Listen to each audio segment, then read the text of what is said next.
ముఖ్యంగా నాన్న కన్యా రాశి వారికి పరాభవనామ సంవత్సరంలో ఆదాయం 8, ఖర్చు 11, పర్వాలేదనిపిస్తుంది.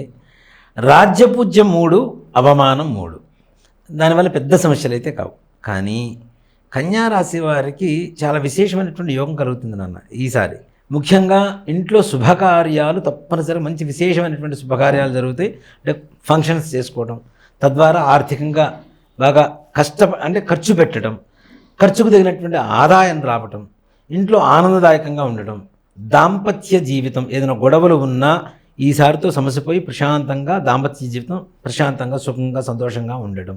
అలాగే ఇంట్లో పెద్దల అనారోగ్య పరిస్థితి ఏదైతే ఉందో అది ఆందోళన స్థితి నుంచి తప్పించుకొని హాయిగా ప్రశాంతమైనటువంటి వాతావరణానికి వెళ్ళిపోవడం, అంటే ఆనందదాయకంగా ఉండడం.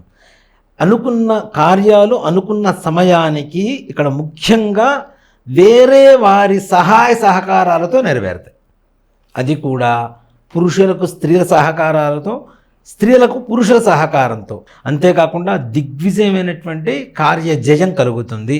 చాలా సంతోషంగా ఉంటారు. కాన్ఫిడెంట్గా ఉండేటువంటి రాసుల్లో కన్యా రాశి వారు ఒకరు.